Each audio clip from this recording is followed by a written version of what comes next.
tout le monde est censé me connaître. Mais bon. Donc, Julien Del Rio, je suis chargé de projet innovation chez Digital 113. Et donc, c'est lors d'une rencontre à Montpellier avec Sabine qu'on a eu l'idée de ce petit échange d'une heure. Comme je disais, un peu déçu. Je pensais que ça intéresserait plus d'adhérents, mais bon, l'idée, c'est de faire germer des graines. Exactement. Je peux peut-être démarrer, puis après, voilà. Donc, je suis effectivement Sabine Guillaume. On s'est effectivement rencontrés à Montpellier. C'était en juillet, il faisait très chaud. C'était très C'est clair. sympathique. Enfin, voilà, c'était assez sympa. Et puis, effectivement, de fil en aiguille, on s'est dit, parce que j'ai présenté la mission à ce moment-là, et on s'est dit, ce serait peut-être intéressant de capter des éditeurs sur la base d'une carte que je vous présenterai tout à l'heure. Donc voilà, donc moi je suis ici depuis à peu près un peu plus d'1 an maintenant. Et on a on va dire qu'on a sorti un deuxième totem, on sort un deuxième totem depuis une journée à peu près. Et donc voilà, l'objet c'est de vous évoquer ces choses-là et puis de vous donner envie et de vous expliquer pourquoi il serait très intéressant pour vous de venir vous référencer dans notre catalogue et de rentrer dans notre démarche. Voilà. Pour cela, je suis accompagnée de Joël, que vous dites que Bonjour. voilà. Donc, chef de projet sur le catalogue, on vous présentera juste après. Et Très bien. Bon, je prends le relais. Allez, Hélène. Donc, Elena Palazzo, société ES2I. Voilà, donc nous travaillons beaucoup avec le secteur public et les collectivités, notamment puisque nous sommes éditeurs de logiciels et fabricants de bornes pour tout ce qui concerne la gestion d'accueil du public dans les administrations, dans les mairies. Nous faisons également tout ce qui est prise de rendez-vous en ligne et tout ce qui est gestion des flux, gestion des files d'attente. Voilà, c'est notre métier. Très bien. Et Patrick, il ne reste plus que toi. Patrick Seguela, donc je suis le dirigeant de la société Synapse Développement. On est basé sur Toulouse. On est spécialiste éditeur de logiciels et on est spécialiste de tout ce qui est compréhension de texte. On aide les gens à transmettre leurs connaissances sur 3 temps. La création de connaissances, c'est-à-dire l'aide à l'écriture, l'aide à l'expression. On aide notamment à alléger les problématiques de pression sociale liées aux fautes d'orthographe, de grammaire. Et ensuite, la structuration des connaissances, il y a des outils notamment d'analyse d'opinion, anonymisation, donc gestion des flux et thématisation, structuration des connaissances et valorisation via des agents conversationnels qui sont inclusifs et qui se basent sur la documentation des entreprises. On fait parler votre documentation. Voilà. Je suis aussi membre du CT de Digital 113 et membre de la Factory IA, actif sur la Factory IA, et mon entreprise, un peu comme ES2I, sur diverses facettes, est présente sur plusieurs Factories. Voilà. Très bien.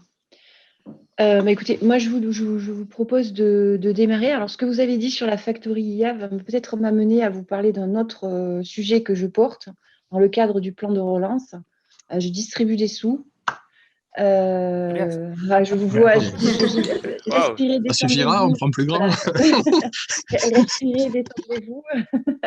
Enfin non, voilà. En fait, c'est un cadre très très très très carré. Hein, c'est pas du tout comme ça. Mais la subvention ne peut être adressée qu'à des porteurs de projets relevant d'administration centrale et non pas les collectivités territoriales.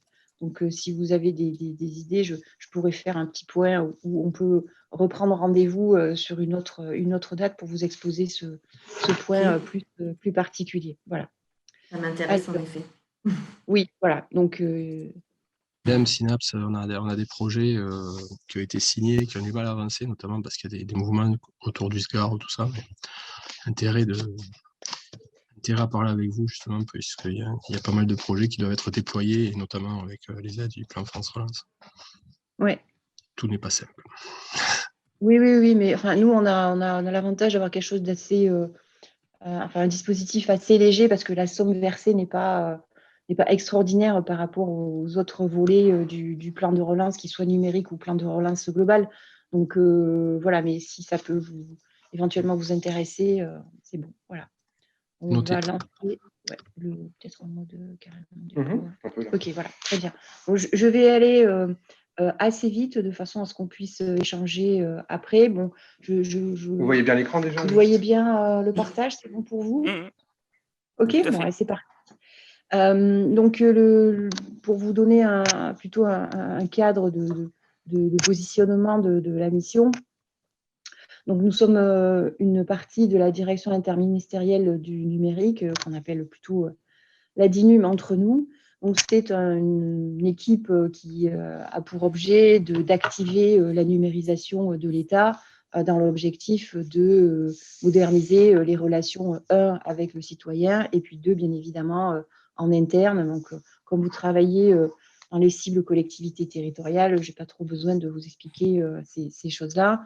Donc, ça représente 200 agents, 40 millions de budget, et on a vraiment des projets de transformation plutôt globale. Et dans le cadre du plan de relance que j'ai évoqué, on pilote une enveloppe de 500 millions d'euros sur la partie numérique.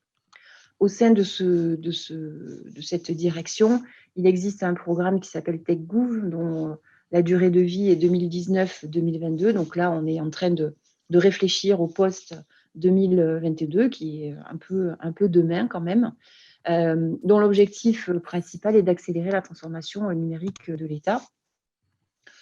Comment En simplifiant, en faisant de l'inclusion. Donc, votre positionnement Synapse est plutôt intéressant.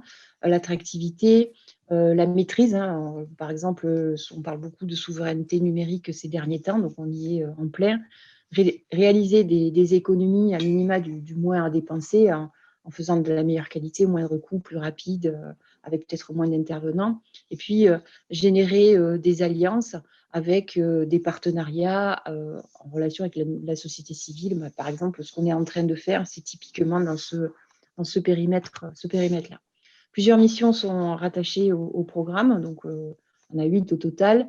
Donc, label, c'est nous, je reviendrai tout à l'heure. IDENUM, par exemple, ce sont des gens qui portent des choses qui s'appellent France Connect, Agent Connect, des choses comme ça qui doivent vous évoquer des choses. Data, ce sont des gens qui travaillent sur les données au sens large. Ce sont des gens qui ont beaucoup travaillé, par exemple, pour les données santé à remonter pendant la crise du Covid. Infra, c'est des gros projets de structure, typiquement ceux qui sont, entre autres, occupés de la souveraineté nationale et les différents travaux afférents à ce sujet-là. Pilote, là, c'est une mission qui est plutôt axée sur l'accompagnement des très gros projets. Donc, c'est si on veut très très vite simplifier, c'est de l'assistance à maîtrise d'ouvrage, mais c'est beaucoup plus que ça. Talent, c'est une mission qui traite des thématiques de la difficulté d'attirer des talents numériques dans les directions numériques et DSI. Vous devez en savoir aussi quelque chose. Beta sont une mission qui porte, par exemple, les startups de l'État, les intrapreneurs. Et Transfo, ce sont des gens qui sont plus sur la transformation publique et qui portent en particulier les relations avec les collectivités territoriales. Donc, la mission label, notre baseline, on va dire, c'est identifier et utiliser des outils performants pour les services publics numériques. On a 3 objectifs. Aider les acteurs publics à sélectionner la bonne solution dans le cadre de leurs contraintes et de leurs besoins, dont on sait qu'ils sont chacun très spécifiques. Pour cela, on référence des solutions et puis on avance un peu sur une démarche d'engagement ou au moins de mise en visibilité de certaines informations de la part des éditeurs. On souhaite aussi favoriser la collaboration en animant un écosystème public-privé et puis mutualiser l'expérience des acteurs publics sur des outils, solutions numériques. Et puis promouvoir l'innovation en s'inspirant et utiliser des solutions qui ont déjà été utilisées de façon à ne pas réinventer la roue et puis pourquoi pas expérimenter, développer de nouveaux usages. Ça, c'est vraiment la partie plan de relance que nous portons, mais on souhaite aussi le promouvoir dans la mission. Et donc, l'enjeu, comme ça a été dit plusieurs fois, c'est rapprocher des écosystèmes publics et éditeurs qui parfois, pour plein de bonnes raisons, sont un peu éloignés ou ont du mal à trouver chacun leur place, plutôt les éditeurs, dans des marchés qui sont que certains éditeurs peuvent peut-être parfois considérer comme, à tort ou à raison, comme captifs. L'idée, c'est de donner leur chance à des éditeurs qui sont peut-être pas encore trop répandus dans le secteur public. Notre offre de service, alors elle est plus cible depuis hier puisqu'on est arrivé, voilà, avec beaucoup de passion et d'engagement. Donc le catalogue qui existe déjà depuis plusieurs mois, l'auto-évaluation, donc les éditeurs qui sont référencés pourront, s'ils le souhaitent, sur la base du volontariat, aller un petit peu plus loin dans leur présentation de solutions en remplissant un certain nombre de critères. Et puis, les points 3, 4, 5, 6 sont plus orientés vers le service, vers les acteurs publics. Donc, au travers d'une plateforme qui a ouvert hier, ils vont pouvoir y retrouver bien évidemment les éléments du catalogue augmenté de certains éléments, nous solliciter pour faire du sourcing, par exemple. Je n'ai pas assez d'offres qui traitent de l'inclusion. Aller chercher, on va solliciter les gens qu'on connaît pour essayer de détecter, pourquoi pas, Synapse qui ne s'était pas encore référencé et le proposer en l'encourageant bien évidemment à se référencer. Pour cela, on souhaite aussi animer une communauté et puis organiser des événements, les deux éléments étant quand même assez classiques. L'outillage de la démarche, donc c'est un catalogue public qui est ouvert depuis mi-mai, une auto-évaluation et puis une plateforme de service, c'est ce que je viens d'évoquer et qu'on a ouvert, on pourra mettre la date le 20 octobre 2021. Alors, un petit focus sur le catalogue. Alors, vous allez trouver dans les slides des choses qui ne sont pas très cohérentes. C'est tout à fait normal. J'ai fait des captures qui ne traitaient pas forcément de la même solution. Donc, et on n'a aucune action particulière avec Altospam, Abetasti. Voilà, c'est vraiment complètement au hasard. Donc, au travers de ce catalogue, très classiquement, la liste des solutions qui apparaît. Et puis, lorsque l'utilisateur fait clic sur une solution, s'ouvre la fiche. Donc, quelques éléments assez classiques. Donc, la description de la solution. Alors, puisque vous êtes éditeur, je vous engage, si vous souhaitez vous référencer, à ne pas démarrer par je suis le meilleur, mais plutôt ma solution fait ça, ça, ça et ça. C'est beaucoup plus utile pour les gens qui vont chercher des solutions qu'une description expliquant que vous êtes le meilleur sur votre domaine, ce dont on ne doute pas, mais ça a peu d'apport effectif sur le choix, puisque parmi les informations qui sont données en complément, il y a le site internet, il y a votre site internet sur lequel là, la démarche est vraiment orientée très, très marketing. Et donc, là, vous pouvez établir vos références et des choses comme ça. On a des informations complémentaires qui sont le type d'organisation qui est assez intéressant. L'objet du catalogue, c'est de faire quand même la promotion des entreprises plutôt petites dont on n'entend pas trop parler. Donc, et les mettre au même plan que les autres. Donc voilà, il faut aussi profiter à ça. Donc la localisation, alors pourquoi la localisation?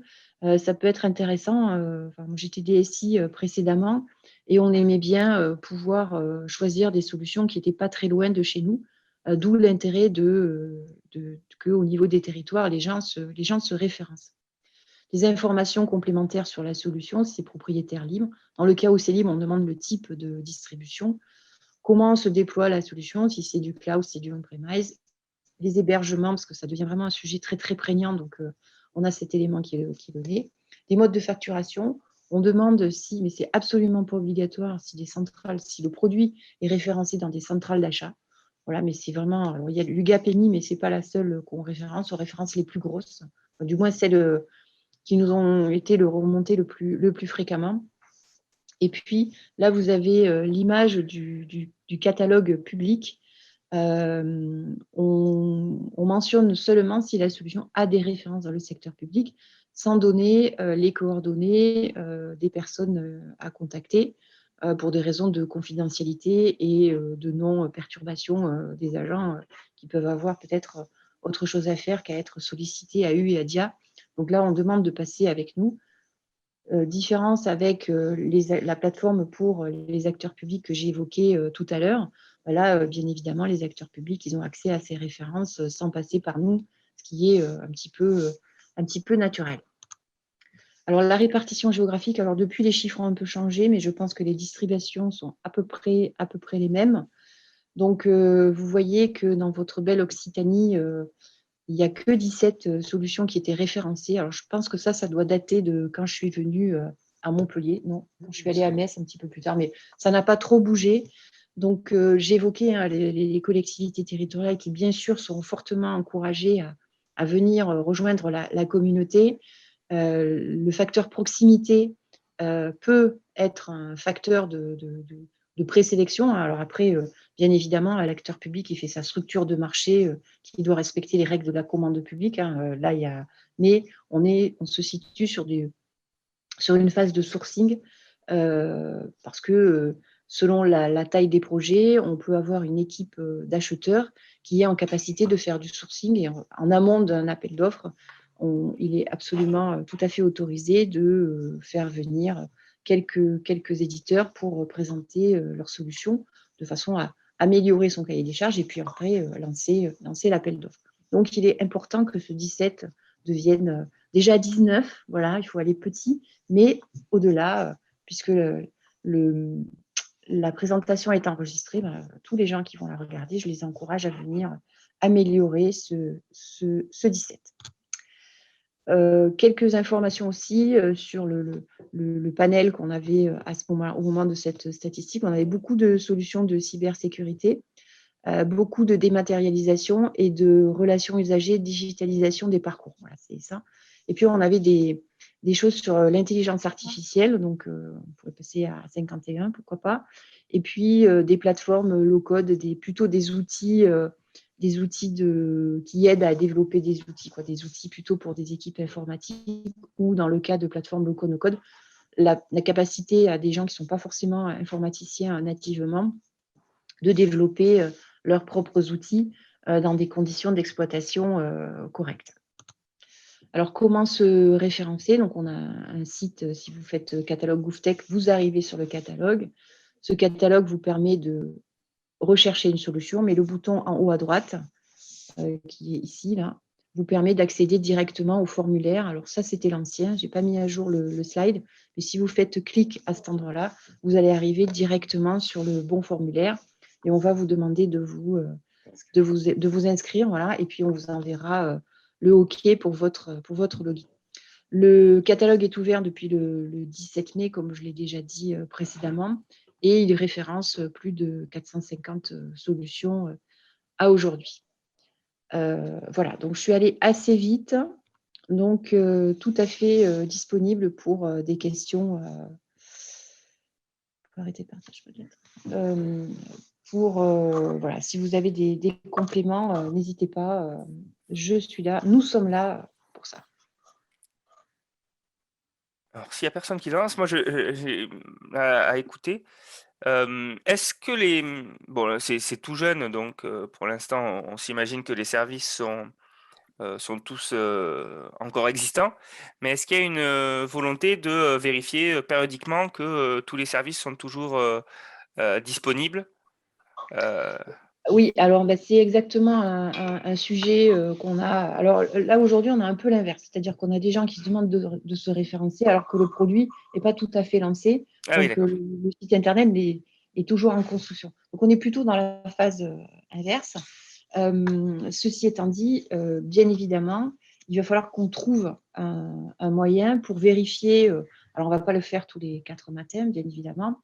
On va le faire je pense, sur un cycle annuel, de vérifier d'une façon ou d'une autre que la solution existe toujours. Alors, vu le nombre, il va falloir qu'on trouve un système.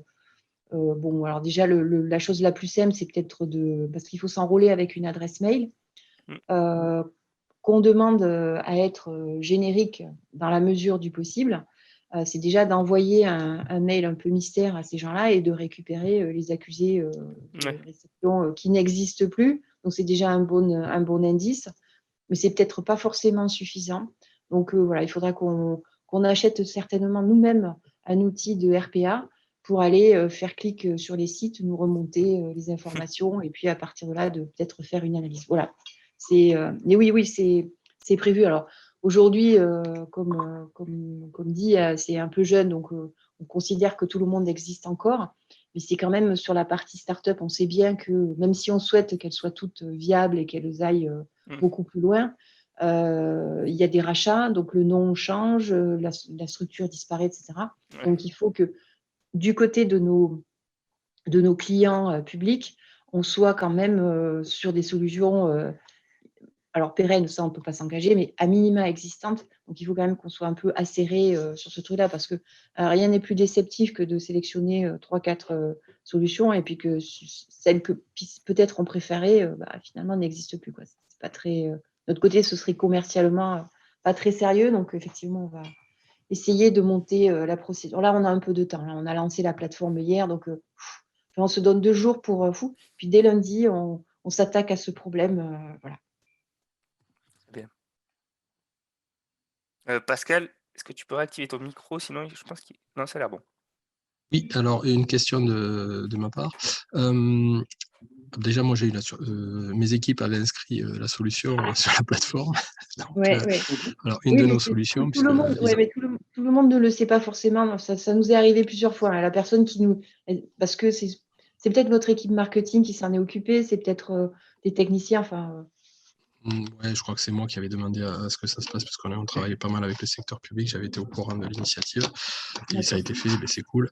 On n'a pas tout parfait. Ma question, c'est plutôt la suite. C'est est-ce que vous avez prévu des événements où on vient présenter les solutions et peut-être faire des retours utilisateurs de ce qu'on a fait?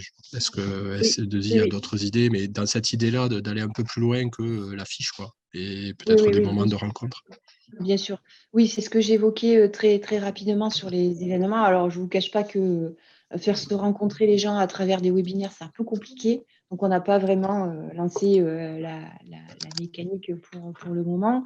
Donc, il est prévu aujourd'hui un événement en présentiel pour officialiser un peu plus la démarche, même si elle l'est déjà depuis plus d'1 an, avec un événement un peu important qui sera vraiment un événement de lancement. Après, pour la suite, moi, je prévois de faire des événements réguliers. Je ne peux pas vous donner la fréquence. Où justement, l'objet, ça va être sur la base de Retex. Alors, ce que moi, je ne souhaite pas, c'est uniquement des pitchs d'éditeurs tout seuls. Oui, Voilà, c'est ça. voilà, c'est un peu vidé de sens. Et pour les gens qui cherchent des solutions, eux, ce qu'ils veulent avoir, c'est un retour, quoi. C'est ça qui les intéresse.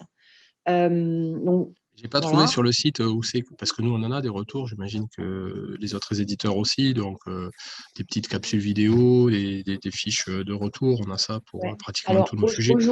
aujourd'hui, on ne fait pas cette chose-là, on ne la fait pas. On donne le lien sur le site internet sur lequel vous avez votre vitrine commerciale qui est. Nous, on est un peu, on a quand même une grande vigilance quant à notre neutralité. Donc, on ne souhaite pas être mis en situation où on pourrait imaginer qu'on favorise X ou Y. C'est pour ça que je refuse systématiquement, même si c'est extrêmement gentil de le proposer, une communication éditeur d'Inum sur une solution. Ça, c'est quelque chose qu'on ne fait pas. Voilà. Donc, moi, j'imaginais mais plus des mises en relation, en fait. Je sais pas. Voilà. Alors, je vais parler de moi parce que c'est ce que je connais le mieux, mais on travaille avec la DDT12, bon, ben, ok, avec le nom des gens, et puis ils peuvent appeler, et nous, ça nous évite aussi, c'est le pré-qualif, les gens qui nous appellent. Voilà. Pour ce coup-là, il faut que, alors j'ai pas faudrait qu'on aille sur DS pour avoir le détail de ce que vous avez noté, mais normalement, au niveau de vos références, c'est pas le top par rapport à ce que vous avez dit, la fiche coche pas toutes les cases, mais on va améliorer ça. Voilà, non, mais de toute façon, si vous avez référencé votre solution, vous allez recevoir, je pense, dans la journée, quelque chose qui vous explique où est-ce qu'il faut aller pour compléter votre fiche. Il y a des éléments qu'on demande en complément.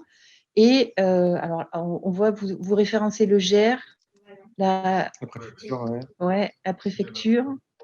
Et la région Occitanie, ouais. Ah oui, ok. Ouais, en fait, ce que vous avez fait, parce que là, on est sur votre fiche, vous avez mis accolé préfecture du Gers et région Occitanie, sans compléter les références de la personne. Donc, si vous donnez le nom, mais voilà. Donc, il faudrait peut-être que vous repreniez cette chose-là pour avoir bien deux références, la région et le département.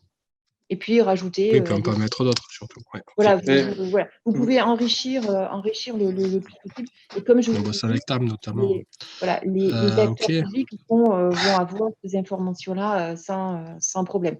Et pourquoi pas, alors j'avoue que je n'ai pas encore réfléchi à comment, dans nos événements physiques, on va faire ces rétex, comment on va choisir plutôt des gens en région, plutôt, enfin voilà, on ne sait pas trop comment on va faire, mais on va choisir des couples, voilà.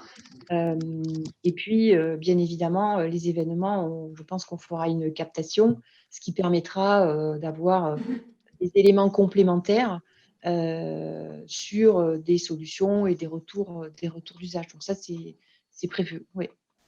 Est-ce que j'ai répondu à votre question? Très bien. Voilà.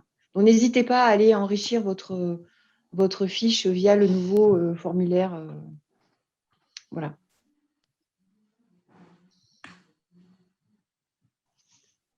Ok. Bon, c'est clair pour ma part. J'ai pas fait encore la démarche d'inscription. Là, je viens de la faire, donc j'attends la confirmation pour recevoir l'accès. Ah, vous avez fait tout de suite là. Toc, super, c'est bien. Voilà, ça s'est fait. Vous aurez au moins une 18e entreprise d'Occitanie. Ouais, mais c'est très bien, c'est très bien, c'est très bien. Voilà. Alors, Après, ouais. donc voilà, après, c'est vrai que dans tous ces catalogues, on va dire, ou ces listes d'acteurs référencés, ce qui est important, effectivement, c'est le lien avec les sociétés, je pense, et puis le fait de pouvoir faire vivre cette liste. Parce que c'est vrai que souvent, c'est pas évident de mettre à jour ou d'accéder à ces listes. C'est beaucoup de communication auprès des acteurs publics qui pensent à aller regarder la liste. Oui. Alors, très, très, pour être transparent avec vous, hein, on n'a pas de retour sur un grand nombre d'utilisateurs aujourd'hui, puisqu'on a ouvert hier. C'est un peu présomptueux de dire qu'ils adorent ça, ils vont trouver ça formidable.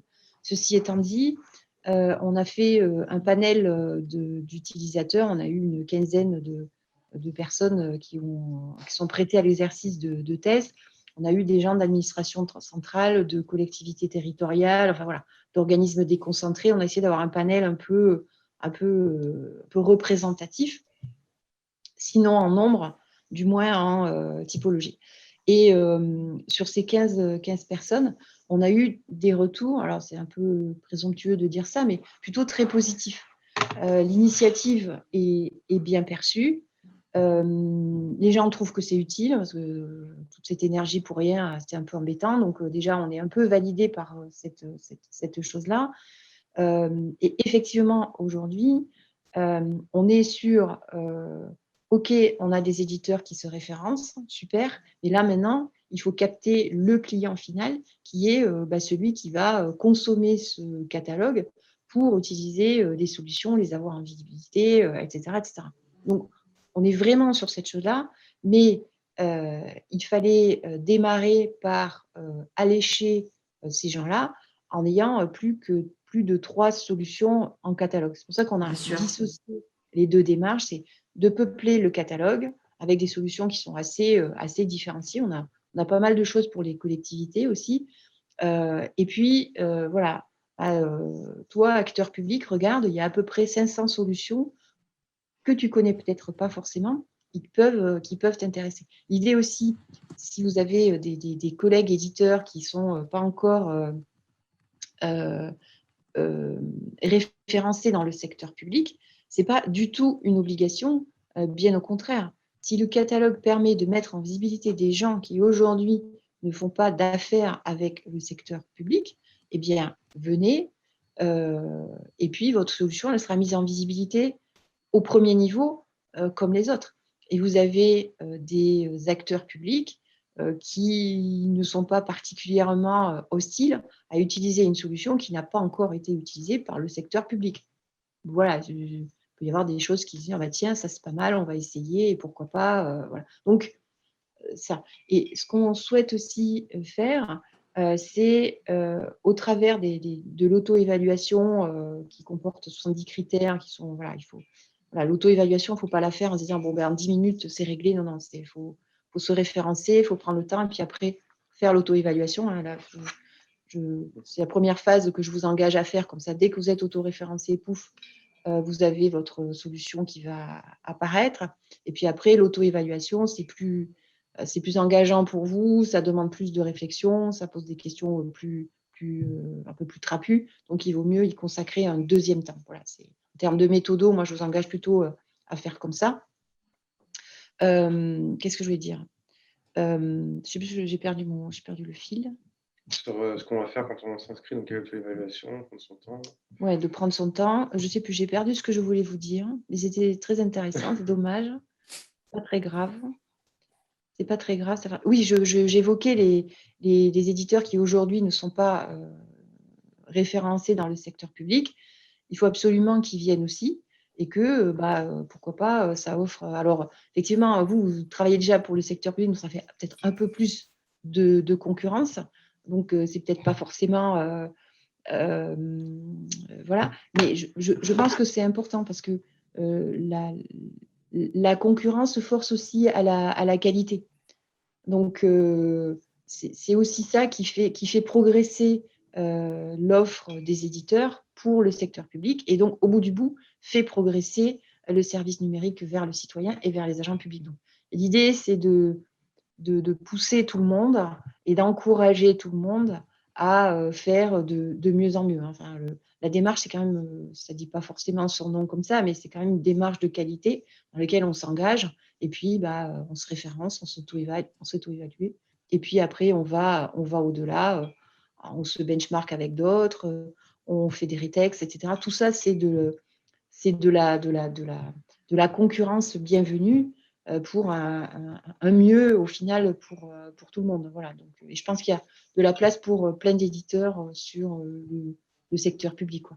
L'objet pour le secteur public, c'est pas de s'enfermer sur quelques solutions qui rendent les gens un peu trop captifs des solutions. Voilà, c'est mon point de vue. Je pense qu'au plus on a le choix, au mieux on peut choisir et au mieux le résultat est bon, quoi. C'est très bien d'avoir fait Click. Si on avait eu 200 personnes, on aurait déjà 200 personnes en attente. C'est dommage. Ouais, je sais. Non, mais c'est pas grave. Non, mais c'est pas grave. Je pense que c'était important de tenir quand même la session. Et puis si c'est enregistré. C'est ça, je pense qu'on a pas mal de lectures sur les replays de nos formats. Donc, Ouais. on peut espérer que la petite graine fasse effet. Ok. Il y a pas quelqu'un qui s'est rajouté? Monsieur, je ne sais pas si Gautran, c'est un prénom ou un nom de famille. C'est le nom.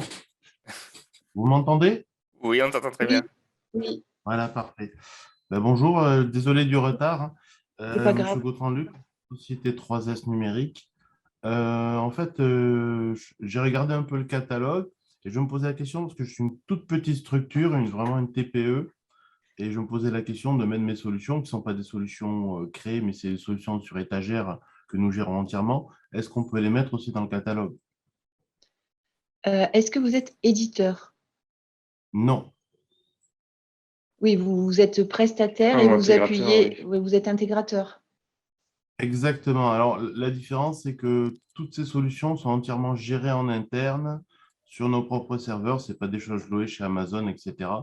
Tout est fait en interne. C'est la grosse différence. D'accord. Par contre, si je veux acheter si je veux faire affaire, un exemple de produit, par exemple, pour être plus concret. Du stockage de données, par exemple, tout ce qui est sauvegarde et stockage de données, c'est des choses que je propose déjà aux mairies, de m'occuper de leurs serveurs et de stocker les données. Souvent, je mets ma solution de stockage de données qui est à moitié chez eux et à moitié en sauvegarde chez moi. Voilà, D'accord. c'est des choses. Mais c'est juste qu'au lieu de créer un logiciel, on utilise quelque chose qui est sur étagère, mais on le gère entièrement. Le client, il ne prend que le service. Ça veut dire que si, ok, donc si j'achète, je suis une petite commune, je suis Oui, inquiète de mes données parce que je suis inquiète. Je m'adresse à vous, et je vous demande un devis et le devis, il ressemble à quoi? ah ben, c'est quelle taille de données ils ont besoin. Par exemple, un exemple, ben, ils ont 2 téraoctets de données diverses. Eh ben, Mhm. c'est un système qui va, au besoin, soit être à 100% à distance, soit être un mix à distance chez eux, du moins à distance pour la sauvegarde et chez eux pour la partie vraiment production. C'est un Oui, devis où c'est qu'il y aura 2 téraoctets payés par mois de service. d'accord, deux services. Il n'y a pas un achat de licence ou de choses comme Non, ça. non. C'est un choix Plutôt de qu'on la a fait prestation. de gérer entièrement la solution. Voilà. Comme ça, on Ouais. maîtrise tout le produit, Oui, niveau oui, je hardware, comprends. niveau software. Et si la personne a besoin de monter en gamme, en puissance, ben, ils font juste que multiplier la quantité.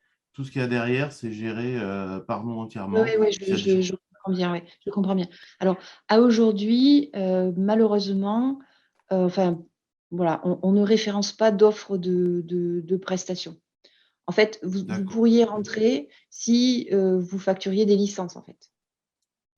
Ah, Or, c'est une voilà. prestation. Vous voyez ce que je... Ouais, Tout à fait, tout à fait. C'est un service. C'est un service. Ce n'est pas une Voilà, licence de c'est c'est... logiciel. l'intégration que vous Ouais, faites. ouais, c'est ça. Donc, on ne référence pas Mhm. les prestations au sens large, style Capgemini, des choses comme ça on ne référence pas. Mais on ne référence pas non plus la prestation de services, puisque vous appuyez sur des projets, des choses sur lesquelles... Et il n'y a pas Alors, quelque chose que vous vendez sous mode licensing? non, mais par contre, ce que je vois, c'est que je suis allé voir le catalogue, il y a quand même des choses qui sont très près de ce que je fais. Par exemple, Ouais. l'association Libre, qui fait une plateforme collaborative équipe et éthique. Donc, c'est typiquement du SaaS. Donc, c'est… Oui, c'est du SaaS, mais on achète une licence. Et c'est là Ben, ouais, surtout que Luc, sur ton site internet, tu vends des choses en forfait. Là, je suis sur ton site sur en ta partie cloud. cloud public. Tu as Oui, des offres à, licence utilisateur par mois. Ça oui, correspond à ça pourtant. tout à fait. Moi, j'appelle ça du service. Alors, c'est peut-être pas Oui, le ouais, mot qui correspond à votre… ouais. Bah, écoutez, moi, ce que je vous engage à faire, c'est peut-être de mettre votre adresse mail sur le côté et puis on vous contacte pour creuser ce point-là. En fait, il faut qu'on puisse acheter le produit. D'accord. Mais Typiquement, je vous donne un exemple qui justement ne rentre pas dans le catalogue. C'est je fais des prestations d'audit de, oui. je sais pas quoi, ok. Je m'appuie sur un outil que j'ai développé en interne, Mhm. d'accord, mais que je ne mets pas à disposition de mon client. C'est-à-dire, j'utilise mon outil pour faire mes calculs, pour collecter mes données et pour produire mon audit. Ça, nous, on n'accepte pas, même s'il y a un produit derrière. Vous voyez ce que je veux dire? L'utilisateur n'a pas accès au produit, ça passe forcément par une prestation. D'accord. Ah, Mais dans ce qui est dit, il faut qu'on regarde dans votre catalogue, il y a peut-être des choses qui sont éligibles. Je pense que On est cette d'accord. partie sur un cloud truc qui est un public, peu limité. ça a l'air de correspondre. J'ai mis le lien là, dans le chat. On D'accord. regardera. Voilà. Ah oui, oui, l'enregistrement est activé, donc je ne sais pas qui D'accord. peut Eh dire. ben, parfait, on se recontactera.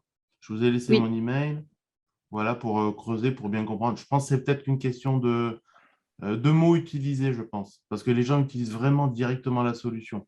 C'est moi qui fais juste que mm. l'entretenir, vérifier qu'elle soit en fonctionnement, comme un système en SaaS finalement. C'est quasiment la Oui, même chose. Un oui, oui, oui, cloud, oui, oui, c'est du SaaS. Voilà. ok. Donc c'est peut-être une question juste de mots. Moi, j'appelle ça du service vis-à-vis de mes clients. Mais bon, c'est… Oui, vous faites du service, mais enfin voilà, c'est quand même un Voilà, c'est produit. ça. Et un produit sans service, ça n'existe pas vraiment, en fait. Vous voyez ce que je veux dire?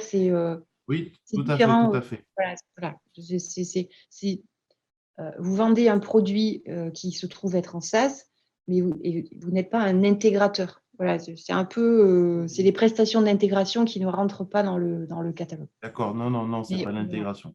Oui. on se contacte et puis comme ça, on éclaircit et puis on voit ce qui, au niveau de votre offre, peut rentrer dans le catalogue ou pas. Pas de souci. Nous, on est plutôt Parfait, merci. pour avoir du monde, hein, donc on ne met pas une barrière à l'entrée, on préfère discuter. Voilà. Et Non, puis, mais il faut correspondre vraiment au catalogue, parce que sinon, ça ne correspond pas à ce que les gens vont chercher dedans, et nous, ça ne correspond pas aux gens qu'on a voilà, besoin en tant que client. exactement. Nous, on exclut aussi les offres matérielles pures, quoi. Il n'y Non, a pas d'ordinateur, il n'y a pas de téléphone, il n'y a pas de serveur, il n'y a pas mhm, de choses comme tout à ça. fait.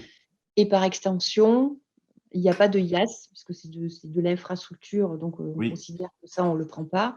Et puis, ce qui s'appelle desktop as a service aussi, on ne le prend pas, parce que ça ressemble quand même à un ordinateur. Voilà, c'est un peu trop de oui. l'infrastructure, donc ça, voilà, c'est un peu philosophique, la discussion sur le sujet, Non, mais mais voilà. c'est du- Ouais. c'est une définition qui doit être très claire et compréhensible par tout le monde, hein. C'est normal. Et il faut se mettre des barrières pour cadrer un peu les choses. Merci Ouais, voilà. beaucoup. Merci à vous. Monsieur Seguela, juste parce que là, je vois que l'heure tourne, au sujet, quand vous faites de l'intelligence artificielle, mais bon, peut-être que tout le monde est concerné, donc j'évoquais le plan de relance où j'anime un guichet qui s'appelle Innovation continue. Je vous engagerai, si ça vous dit, de participer à une session de présentation du guichet pour voir s'il n'y avait pas un de vos projets qui est porté par un acteur public qui n'est pas une collectivité territoriale, qui pourrait rentrer dans le guichet de façon à pouvoir disposer éventuellement de cette subvention. Ok. Est-ce que Ce ça vous serait dit? sur Alors, quelles échéances? alors, le guichet, il est ouvert depuis janvier et il va rester ouvert jusqu'à décembre 2022. Ok. Donc, on est assez preneur de projets basés sur des innovations. L'intelligence artificielle, c'est très bien. La reconnaissance du langage, comme à mon avis, vous devez un petit peu faire, c'est aussi intéressant. Voilà. Donc, Ouais, surtout qu'on a un peu d'expérience du coup, parce qu'il y a aussi de l'acculturation au niveau des équipes, de vos équipes en fait, qui n'est pas un demi-sujet en fait sur ces projets, qui est même un gros sujet, une grosse partie du temps passé de notre côté. Donc, ok. Mais du coup, j'ai pas compris en fait. Il y a une session d'information qui va avoir lieu. Vous nous invitez oui, sur la voilà. session d'information. Ok, donc je vous mets mon mail du coup. Je Ah vous ai non, mis dans le j'écris à chat. ce mail. Voilà. Ok. Voilà, Oui, oui. je vous ai mis, voilà. Donc, vous dites que vous voulez assister à une session de présentation et vous aurez le lien dans la foulée, quoi. La date et le lien. Et bon, si la date ne vous va pas, on peut s'arranger. Ça m'intéresse aussi puisqu'on est aussi dans une démarche Oui. d'innovation permanente et on utilise aussi de l'intelligence artificielle, notamment pour la retranscription automatique de la parole sur nos bornes. Ok, très bien.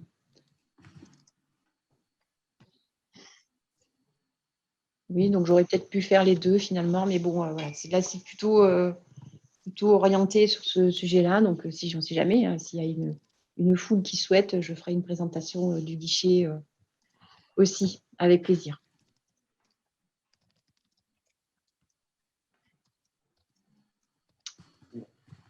Nous, on a fait le tour. Je ne sais pas si... Pas des questions. Luc, Elena et Patrick, je ne sais pas s'il vous reste des questions. C'est le moment. C'est bon pour moi. Et je vous remercie. C'était très intéressant. Très intéressant, oui. Merci. Un peu en retard, je prendrai le replay des 15 premières minutes.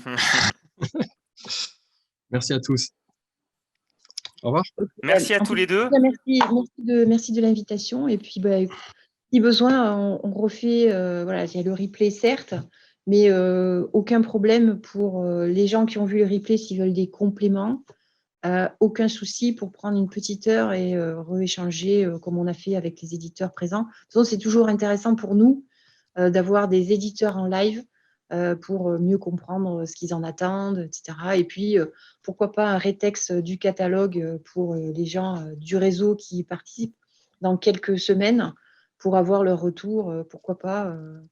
Puis ce serait peut-être l'occasion d'aller à Montpellier un jour où il fait beau, très très chaud. Je crois qu'il avait plu. Je crois Ou à qu'il avait Toulouse, plu. Ouais, on va planter une tente entre les deux. Parce que... Pas de problème. Bah oui, mais c'est ça, 113, c'est la route qui C'est ça, les deux, c'est un ça, national. C'est ça, ouais. On Ouais, commence c'est à, ça. à mieux connaître Carcassonne, Lézignan, ces belles C'est villes clair. bourgeoises. On n'était jamais Oui, allés. D'accord. ouais. Non, mais de toute façon, je pense que voilà, ce score de 17 qui est passé à 18 et qui va peut-être passer à plus après, bon, bah, je pense qu'il faut le travailler et je pense qu'on peut le travailler de concert, vous et nous, quoi. Voilà, c'est. Maintenant que j'ai un peu mieux compris l'outil, je vais voir avec le reste des permanents si on ne peut pas envoyer un petit mail une fois qu'on aura le replay à tout notre pool éditeur, parce que potentiellement, ils pourraient quasiment tous être intéressés. Oui, je pense que ce serait super. Enfin, en tout cas, merci beaucoup pour le coup de pouce et puis à charge de revanche. Avec plaisir. Merci à tous. Bonne Merci fin de à journée. vous. Merci. Au revoir. Au revoir. Au revoir.